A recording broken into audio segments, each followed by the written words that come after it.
Shalom shalom bwoko bw'Imana, Yesu ashimwe cyane. Ndabaramukije mu izina rya Yesu Kristo. Turashima Imana ko itugire neza. Imana iduhaye umunsi wa gatanu, umunsi w'intsinzi ku buzima bwacu. Iteka ryose ujye watura intsinzi y'Imana ku buzima bwawe. Imana icyo yavuze ku buzima bwawe nicyo gisohora, nicyo gishika.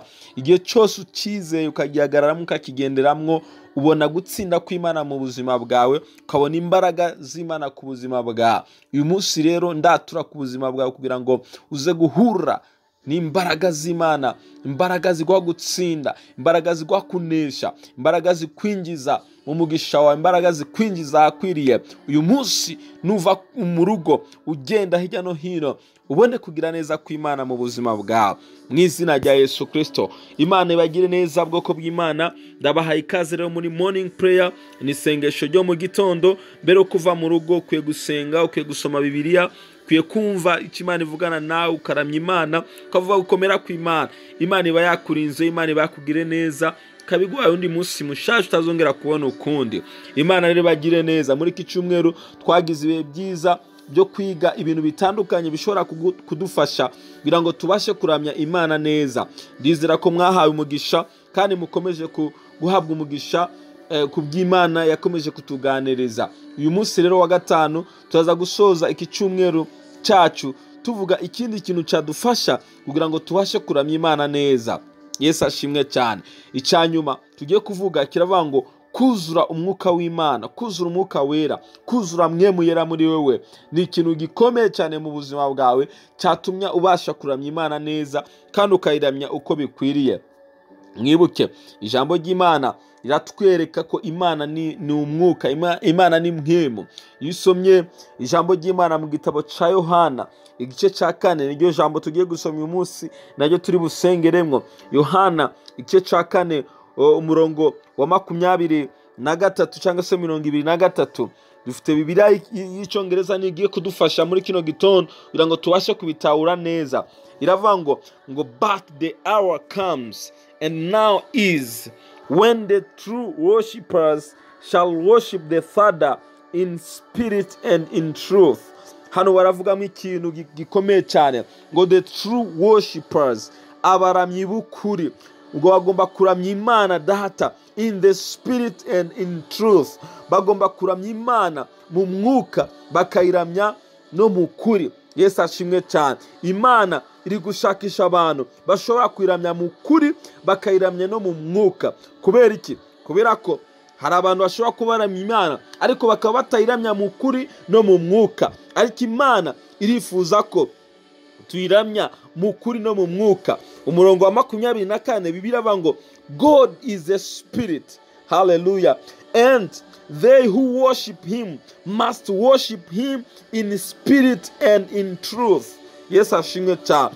Imana ni umwuka. Hallelujah. Ngo kandi ngo abayiramya, hano bari gukoresha ijambo worship, abayiramya, hallelujah, ngo bagomba kwiramya mu kuri no mu mwuka. Yes, ashimwe cyane. Mu kuri birasobanura iki? Mu kuri ni ukuramya Imana twisunze ijambo ry'Imana, twisunze icyo Imana ivuga, twisunze icyo Kristo yatubugiye. Hallelujah. Ntabwo ushobora kuramya Imana udafite ukuri kwayo muri wowe, udafite ukuri kw'ijambo ry'Imana muri wowe. Niyo mpamvu twavuze ngo kuramya Imana ni igikorwa cyose umukristo akora agamije guhesha Imana icyubahiro. Rero ntabwo wahesha Imana icyubahiro udafite ukuri muri wowe, udafite ijambo ry'ukuri muri wowe. Hallelujah. Bibiliya tubwiye ngo tugomba kuramya Imana mu kuri.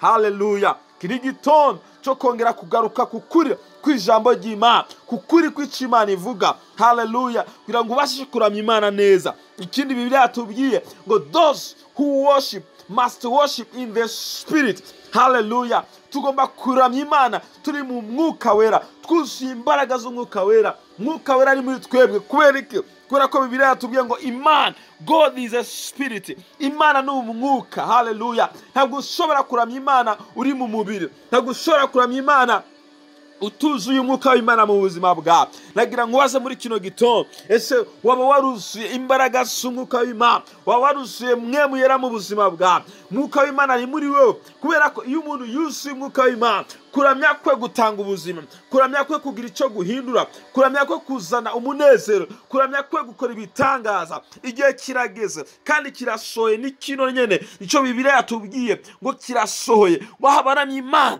ngo bagomba kwiramya mu kuri no mu mwuka. Tugomba kuramya Imana tukabona impinduka, tugomba kuramya Imana, haleluya, ubwiza bw'Imana bukamanuka, imbaraga z'Imana zikamanuka, ibimenyetso n'ibitangaza bikamanuka, haleluya. Iki ni igihe aho Imana igomba kongera gusuka umwuka wayo ku buzima bwacu twese nk'itorero, twese nk'abakristo, ngo tubashe kuramya Imana neza, tuyiramye mu kuri, tuyiramye no mu mwuka. Bene data, kuririmba gusa n'amajwi meza ntacyo bimaze, kuririmba gusa n'ibyuma bivuga neza ntacyo bimaze, hatarimo umwuka w'Imana, hatarimo n'ukuri kw'Imana, ntabwo twabasha kuramya Imana uko bikwiriye. Muri kino gitondo ndashaka kugira ngo usengane nawe, wisengere ubwire Imana kuzuza umwuka wera, kuzuza umwuka wayo, kugira ngo ubashe kuyiramya mu mwuka, kuko nayo ni umwuka. Nanone usenga Imana kuzuza ukuri kw'ijambo ryayo, ukugenderemo, guhagararemo, kugira ngo ubashe kuramya Imana uko bikwiriye. Uwiteka Mwami Imana, turagushimye muri kino gitondo,